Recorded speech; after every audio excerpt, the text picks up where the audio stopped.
Bismillahirrahmanirrahim. Assalamualaikum warahmatullahi wabarakatuh. Good morning, selamat pagi ya, teman-teman Python Mania. Ya, kita sekarang masuk ke episode yang kedua ya di buku tentang Python Data Science Handbook ya karya Jack van der Plas. Ya, kita ini menarik sekali buku ini karena buku ini berbeda dengan buku yang lainnya. Ya, maka dari itu kita akan apa bedanya kita pelajari di sini. Baik, kita lanjutkan langsung masuk ke bab yang pertama di halaman 1 dari 548 halaman. Kita mulai. Chapter 1, bab 1, ePython, ya, Beyond Normal Python. Lebih dari sekedar Python biasa. Wah, keren ini ya. There are many options for development environment for Python, and I'm often asked which one I use in my own work. My answer sometimes surprise people. My preferred environment is IPython plus a text editor. In my case, Emacs or Atom. Depending on my mood, IPython short for interactive Python was started in 2001 by Fernando Perez as an enhanced Python interpreter and has since grown into a project aiming to provide, in Perez word, tools for the entire life cycle of research computing. If Python is the engine of our data science tasks, you might think of IPython as the interactive control panel. Baik, banyak pilihan untuk lingkungan pengembangan Python ya. Dan saya sering ditanya ya oleh banyak orang ya, ditanya eh, ketika apa yang saya gunakan ya di dunia kerja ya. Maka my answer sometime, maka jawaban saya terkadang mengejutkan banyak orang. Ya, yang pertama, lingkungan pilihan saya adalah IPython. Nah, ya kan. Ditambah editor teks, biasanya Emacs atau Atom, tergantung suasana hati saya. IPython itu kependekan dari interaktif Python yang dimulai pada tahun 2001 ya, dan oleh Fernando Perez sebagai interpreter Python, peningkatan interpreter Python. Jadi artinya lebih dari hanya sekedar interpreter ya. Yang mana sejak itu berkembang menjadi proyek yang bertujuan untuk menyediakan sesuatu yang kata-katanya Perez itu alat untuk seluruh siklus hidup komputasi penelitian. Wah, ya, jadi life cycle of research computing. Jadi ini tool, ya, tool. If Python is engine of our data science, jika Python adalah mesin tugas ilmu data kita yang besar Python-nya, maka Anda mungkin menganggap IPython sebagai panel kontrol interaktifnya. As well as being a useful interactive interface to Python, IPython also provide a number of useful synthetic addition to the language. We'll cover the most useful of this addition here.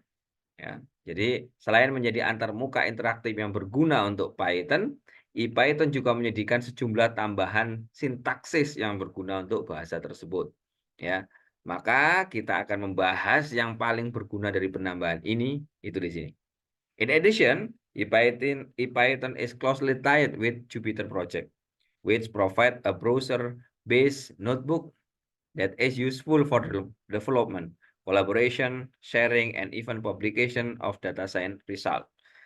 Selain itu, IPython ini terkait erat dengan proyek Jupyter, ya, yang menyediakan notebook berbasis browser yang berguna untuk pengembangan, kolaborasi, berbagi, dan bahkan publikasi hasil ilmu data. The IPython notebook is actually a special case of the broader Jupyter notebook structure, which encompasses notebook for Julia, R, and other programming language. Ya, jadi notebook IPython sebenarnya itu adalah kasus khusus dari struktur notebook Jupyter yang lebih luas, yang mana mencakup notebook ya, untuk Julia, untuk R, dan bahasa pemrograman lainnya. Ya. As an example of the usefulness of the notebook format, look no further than the page you are reading. The entire manuscript for this book was composed as a set of IPython notebook. Jadi sebagai contoh kegunaan format notebook, lihat halaman yang Anda baca ini ya. Ini seluruh manuskrip yang ada dalam buku ini itu dibuat sebagai satu set notebook ePython. Ya. ePython is about using Python effectively for interactive scientific and data intensive computing. ePython adalah tentang menggunakan Python secara efektif ya untuk interaktif scientific, jadi ilmiah, dan juga data intensif computing, jadi untuk komputasi data intensif ya. This chapter will start by stepping through some of the IPython feature that are useful to practice of data science, focusing especially on the syntax it offer beyond the standard feature of Python. Bab ini akan mulai dengan membahas beberapa fitur di Python yang berguna untuk praktek ilmu data.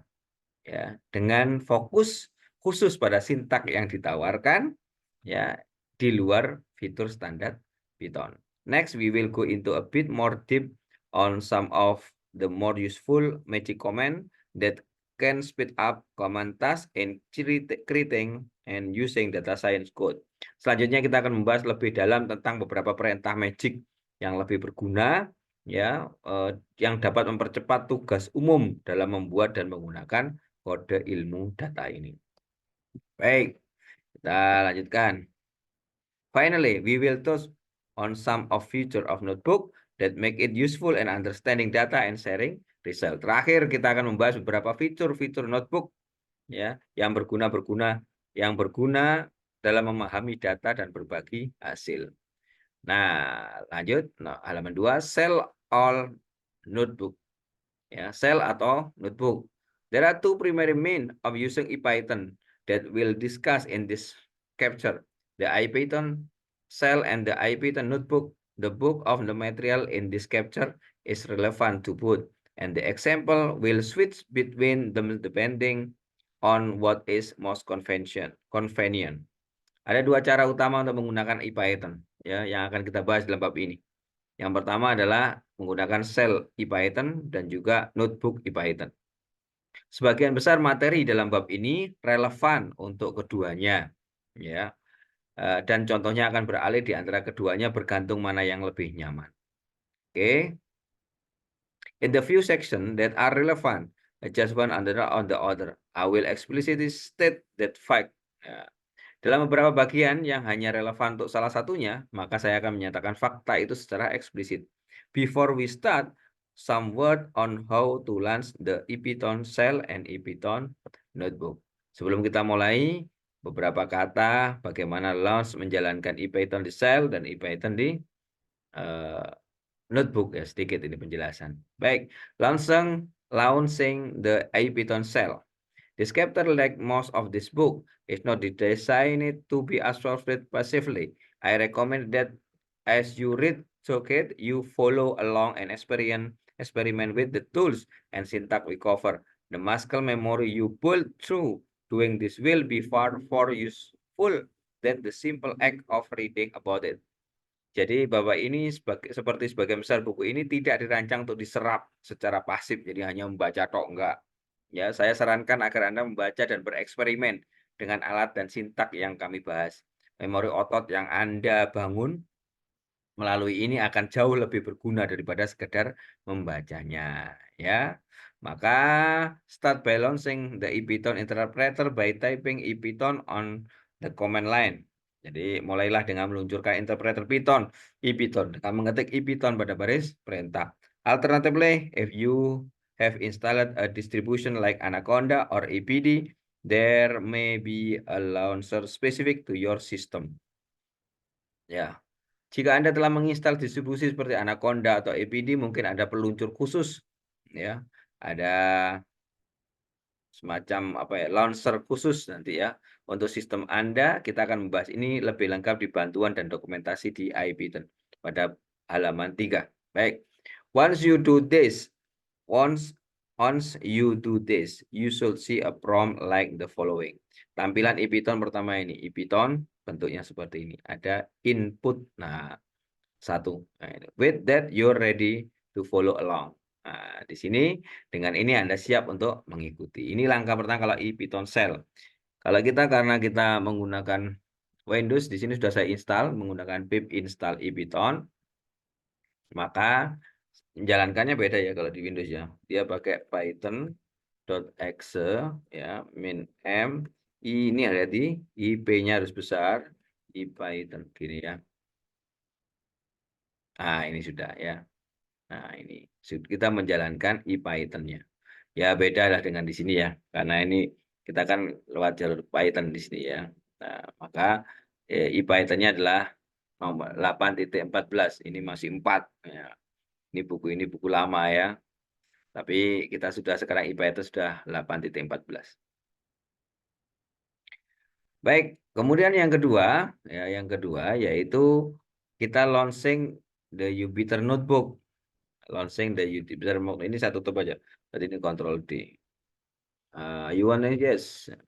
Oke, saya hapus. Kemudian langkah yang kedua adalah kita akan launching menjalankan dengan Jupyter Notebook. Kalau tadi dengan Shell ya. The Jupyter Notebook is a browser-based graphical interface to the IPython shell and built on it a rich set of dynamic display capabilities. Jadi Jupyter Notebook ini adalah antarmuka grafis berbasis IPython shell, ya kan? Dan dibangun di atasnya dengan rangkaian kemampuan tampilan dinamis yang kaya, ya. Selain, nah ini, as well executing Python IPython statement, the notebook allows the user to include formatted text, static and dynamic visualization, mathematical equation, JavaScript widget, and much more. Jadi selain menjalankan pernyataan Python atau IPython, notebook ini juga mengizinkan pengguna untuk memasukkan teks berformat statik dan dinamik visualisasi dinamis ya.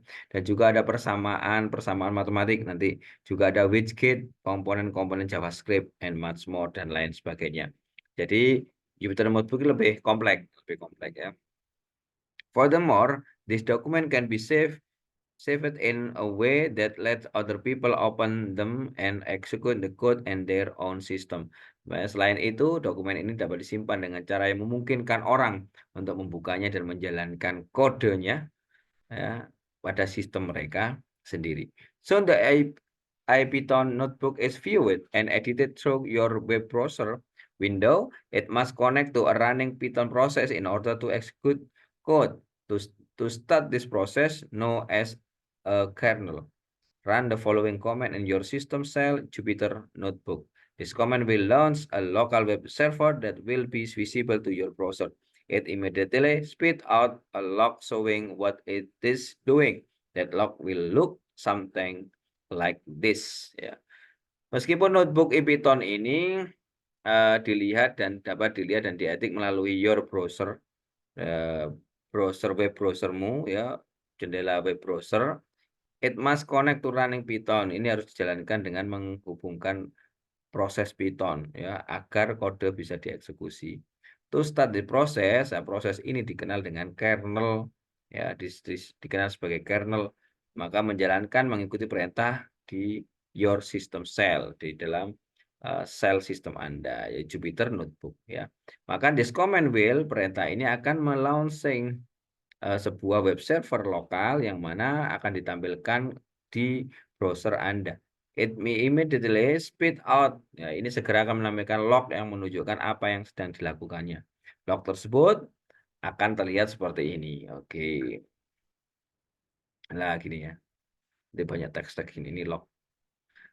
Upon issuing the command, your default browser should automatically open and navigate to the listed local URL. The exact address will depend on your system. Jadi setelah mengeluarkan perintah, ya, browser default Anda akan terbuka secara otomatis dan menavigasi ke URL lokal yang terdaftar. Maka alamat pastinya akan tergantung pada sistem Anda. If the browser does not open automatically, you can open a window and manually open this address, yaitu HTTP localhost 8888 in this example. Jika browser nggak terbuka secara otomatis, Anda dapat membuka jendela dengan membuka alamat ini, yaitu localhost 888 dalam contoh ini ya, secara manual. Baik, kita akan buka dulu dah Jupyter Notebook-nya biar kita tahu. Caranya ketik aja Jupyter spasi notebook ya. Kita akan lihat.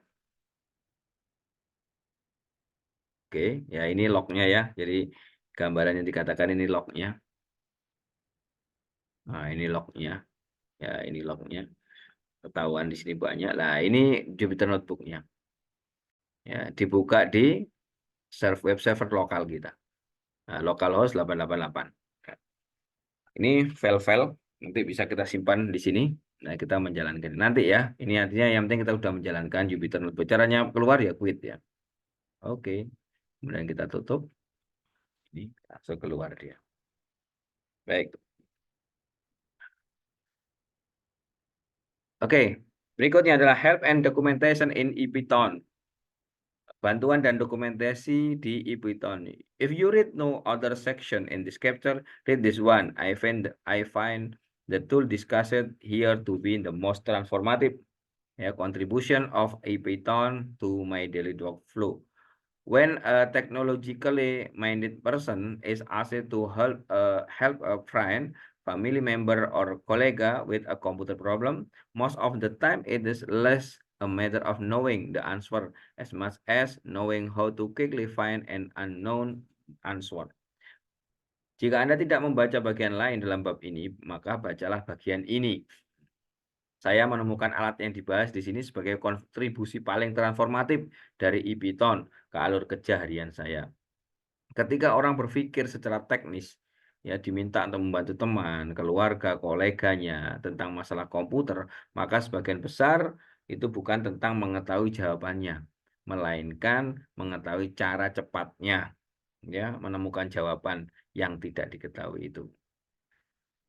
In data science, it is the same. Searchable web resources such as online documentation, mailing list thread, and Stack Overflow answer contain a wealth of information. Even, especially, if it is a topic you found yourself searching before. Dalam ilmu data juga sama. Sumber data web yang dapat dicari seperti dokumentasi online, ada utas milis dan jawaban Stack.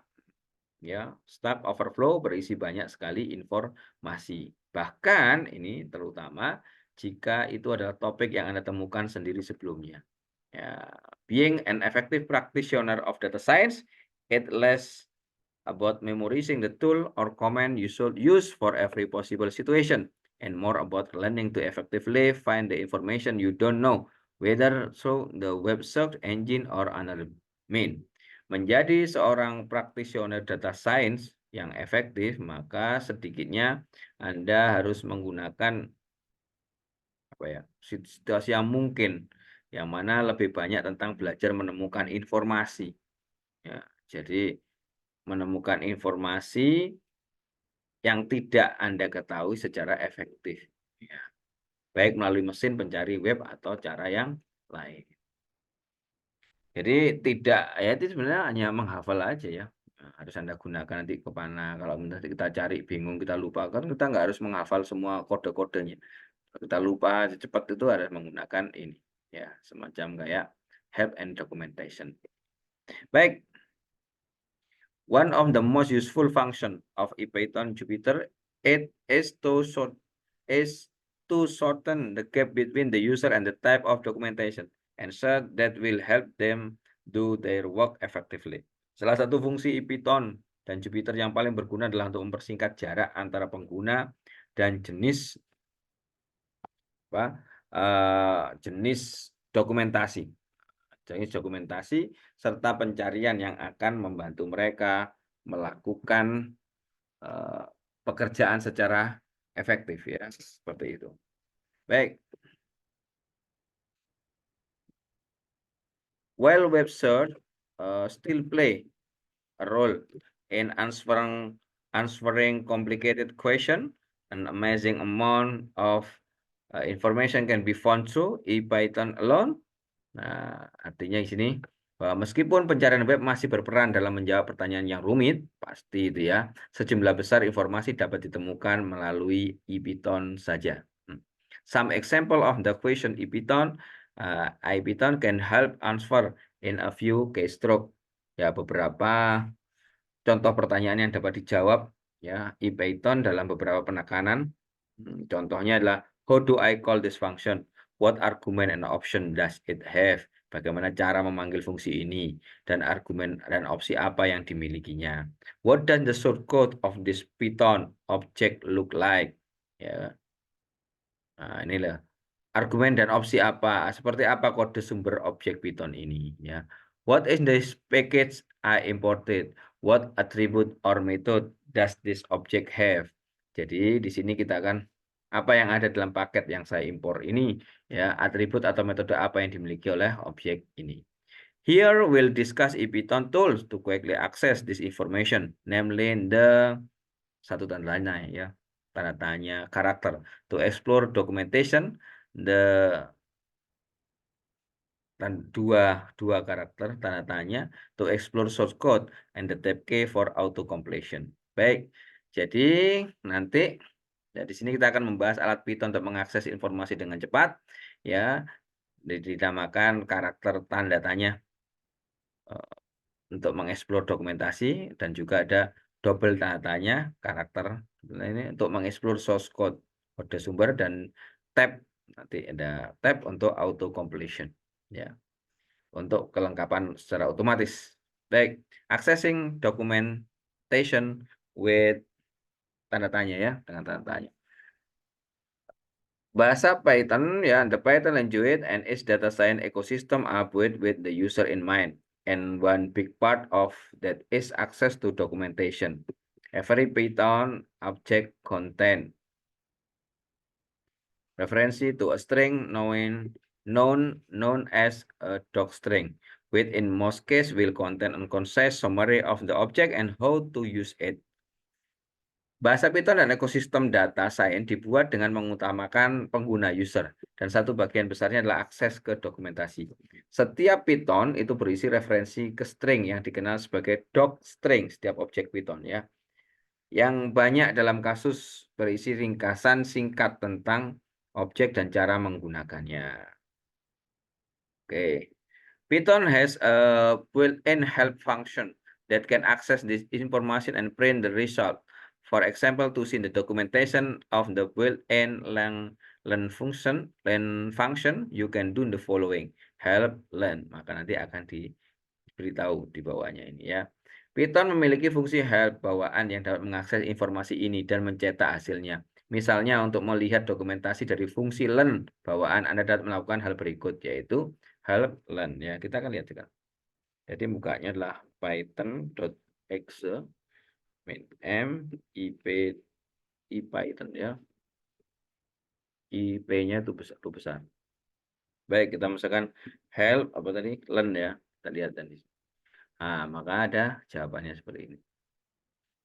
Help on built-in function in module built-in ya, learn object, return the number item is a container ya. Ini mungkin yang baru ya.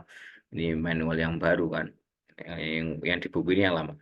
Depending on your interpreter, this information may be displayed as inline text or in some spirit pop-up window. Tergantung pada interpreter Anda, informasi ini mungkin ditampilkan sebagai teks inline atau di beberapa jendela pop-up terpisah.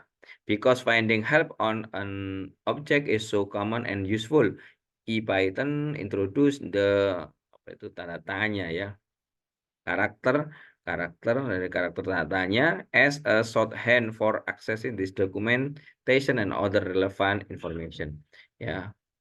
Karena menemukan bantuan tentang objek sangat umum dan berguna, maka IPython memperkenalkan karakter tanda tanya sebagai singkatan untuk mengakses documentation ini dan informasi relevan lainnya ya. Contoh misalkan kita kan tadi kan learn ya, boleh tanyanya pakai ini.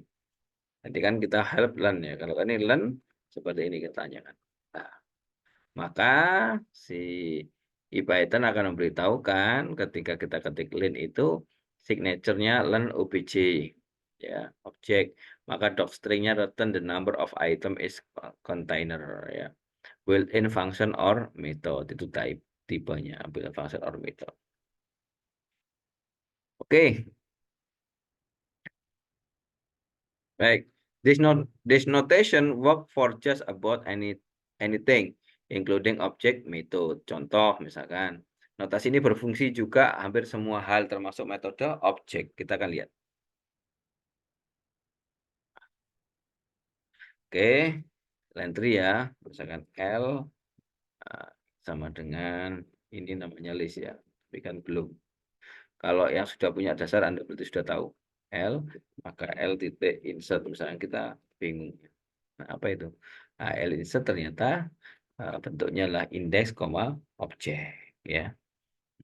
Bulleted function or method ya. Oke.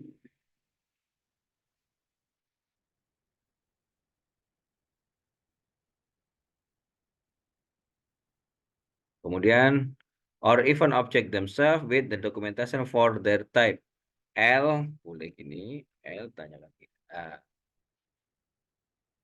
L itu list ya. Nanti di sini list 1 2 3 3 new empty list. If no argument given, the constructor create a new empty list ya kan. Jika tidak ada argumentasi kosong aja L, maka ini list itu ya isinya kosong. Kalau di dalamnya kosong berarti nggak ada isinya ya. Important, this will even work for function on order object or other object you create yourself. Here we'll define a small function with docstring. Ya, yang penting ini bahkan akan berfungsi untuk fungsi atau objek lain yang Anda buat sendiri ya. Di sini kita akan mendefinisikan fungsi kecil dengan docstring. Nah, misalkan kita buat fungsi square. Ya, kita buat def square. Square ini ya. Kemudian tanda petik 3 kali. Return the square of A. Oke. Return baru dimasukkan di sini. Return A2. Oke. Sip ya. Kita membuat sendiri ini fungsi square. Ya, intinya pangkat 2. Pangkat 2. Kuadrat lah ya. Note that to create a docstring for our function, we simply place a string literal in the first line. Because docstring are usually multiple line, by convention we use Python triple quote notation for multi-line string. Perhatikan bahwa untuk membuat docstring, untuk fungsi kita cukup menempatkan string literal di baris pertama. Karena docstring biasanya terdiri dari beberapa baris. Menurut konvensi kami menggunakan notasi triple quote Python untuk string multi-line. Jadi tanda petik 3 ya. No, we'll use the mark, apa ini namanya? Tanya mark to find this docstring. Nah, oke, kita akan menggunakan tanda tanya untuk menemukan docstringnya. Oke, kita ketik aja square ini ya. Nah, dia jawab square A, return the square of A ya. Filenya itu ada kodenya, tipenya adalah function. Kalau di sini kebalik ya. String from ada ini definition ya. Baik, this quick access to documentation via docstring is one reason you should get it the habit of always adding such inline documentation to the code you write. Akses cepat ke dokumentasi melalui docstring adalah salah satu alasan mengapa Anda harus selalu terbiasa menambahkan dokumentasi. Saya kadang-kadang jarang lupa juga memberikan dokumentasi di kelas atau di fungsi-fungsi ya. Padahal ini penting ini harus terbiasa menambahkan dokumentasi inline tersebut ke kode yang Anda tulis. Baik. Oke. Nah, sekarang lanjut ke akses source code with double tanda tanya. Ya, mengakses kode sumber dengan tanda tanya 2 ganda. Because the Python language is so easily readable, you can usually gain another level of insight by reading the source code of the object you're curious about. IPython provide a shortcut to the source code with the double question mark. Oh, question namanya. question karakter ya, double question mark. Oke. Karena bahasa Python sangat mudah dibaca, maka Anda biasanya mendapatkan wawasan lain dengan membaca kode sumber dari objek yang Anda ingin pelajari lebih lanjut. Ya. IPython menyediakan pintasan ke kode sumber dengan tanda tanya ganda. Nah, kalau square, tanda tanya ganda ini apa yang terjadi nanti kita akan tahu. Square, tanda tanya 2, ya. Maka langsung kan kode sumbernya muncul, source-nya. Ya. Oke, source-nya muncul, jadi kita tahu, oh, pakai rumus, ternyata square-nya pakai rumusnya itu. For simple function, ya, for simple function like this, the double question mark can give quick insight into the under the hood detail. Untuk fungsi yang sederhana seperti ini, tanda tanya ganda dapat memberikan gambaran cepat tentang detail internalnya. If you play with this much, you'll notice that sometimes the double question suffix doesn't display any source code. This is generally because the object in question is not implemented in Python, but in C or some other complex extension language. Ya. Jadi jika Anda sering menggunakan ini, Anda akan melihat bahwa terkadang akhiran double tanya ini tidak menampilkan kode sumber apapun. Ini biasanya karena objek yang dimaksud tidak diimplementasikan dalam Python, tetapi dalam C atau bahasa ekstensi terkompilasi lainnya. Ya, jadi ini bisa jadi dia nggak pakai Python, jadi sebagai compile ekstensinya pakai C ya. If this is the case, the double question suffix give us the same output as the question suffix ya, suffix. You'll find this particularly with many of Python built-in object and types. For example, learn from above. Jika masalahnya akhiran ya, jika akhiran dari tanda tanya double memberikan output yang sama dengan akhiran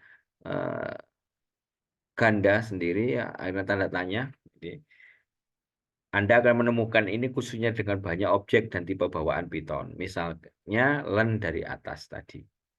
Nah, ya, learn 2 nanti ada seperti ini bentuknya. Oke, kita akan lihat apakah betul. Learn itu 2 ya. Nah, dia hanya tampilannya sama ya, sama dengan kalau dia tanda tanya 1 saja. Oke. Jadi ini ada tipe-tipe bawaan Python yang nanti sama. Baik.